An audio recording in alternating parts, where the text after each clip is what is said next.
similar pace.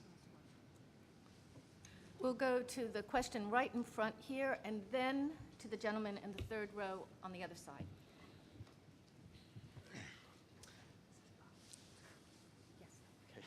Thank you, Mr. Stern. My name is Alexander Kelly. I'm from Seattle, Washington. I represent Investigate West. Hi. Everyone in this room knows that there's an enormous human cost that's going to be paid if we don't solve climate change in the next few years.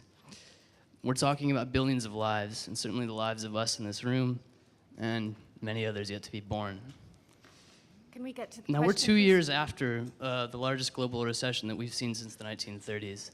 I'm wondering why U.S. negotiators continue to so confidently put trust in free markets in any portion of a climate change agreement.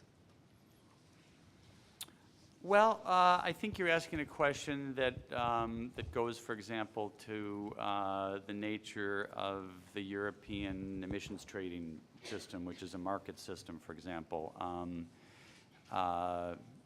Following through on an idea that was included in the Kyoto Protocol and that actually the United States championed. Look, I think in my view, it is precisely because of the dangers that you're talking about that you need to be able to get, in essence, the biggest bang for the buck. You need to be able to mobilize all the capital that you can mobilize. You need to be able to get emissions done at the cheapest level, and being able to mobilize markets in the right way, I think is a good idea. You've obviously got to do it in the right way, but simply relying entirely on government funds, particularly because of recession that you've talked about, which has rolled right into what I think is a fairly long-range fiscal crisis and problem in Europe, in the United States, and other places. I think you need to tap into and mobilize private sources and private markets. So I think it's for exactly the same purpose that you're focusing on. But I think that's a good idea. I think Europe is probably further along on this than anybody else at this point. But I think I admire what they're doing.